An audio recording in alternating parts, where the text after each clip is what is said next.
how to make a panorama with the Sony Cybershot DSC W370. This camera has sweet panorama technology, but how do you do it? So you're going to go to the back of the camera.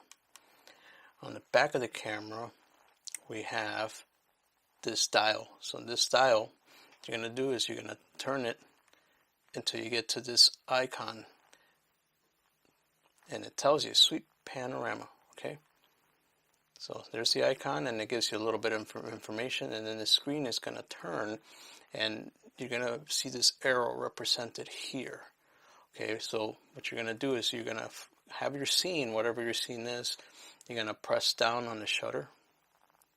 Okay, when you press down on the shutter, it begins to take the panorama, and all you're going to do is you're going to keep turning the camera, and you see the arrow moving. As you're turning the camera, depending on what you're shooting, it's going to keep going and going and going and going. Now I can't turn it because I'm filming this, and then it's going to start processing your image. So there, it created a panorama, and to see it, see how quickly it did that, you're going to hit play, and you're going to get to see it inside the camera. So let's take a look. Here's the play button. Okay, so obviously this is the table, so you're not getting a proper representation, but I'm going to set some examples in here of the panoramas I took. Let me put those on the screen now.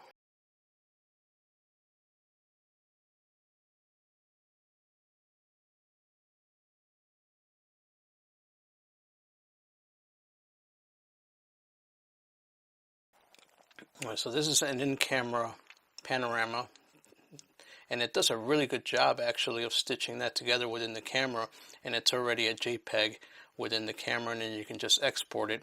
And yep, so I hope that was useful to you, how to do a sweet panorama with Sony Cybershot DSC W370. Okay, don't forget to give it a thumbs up and subscribe if you find some value in this video. Thanks.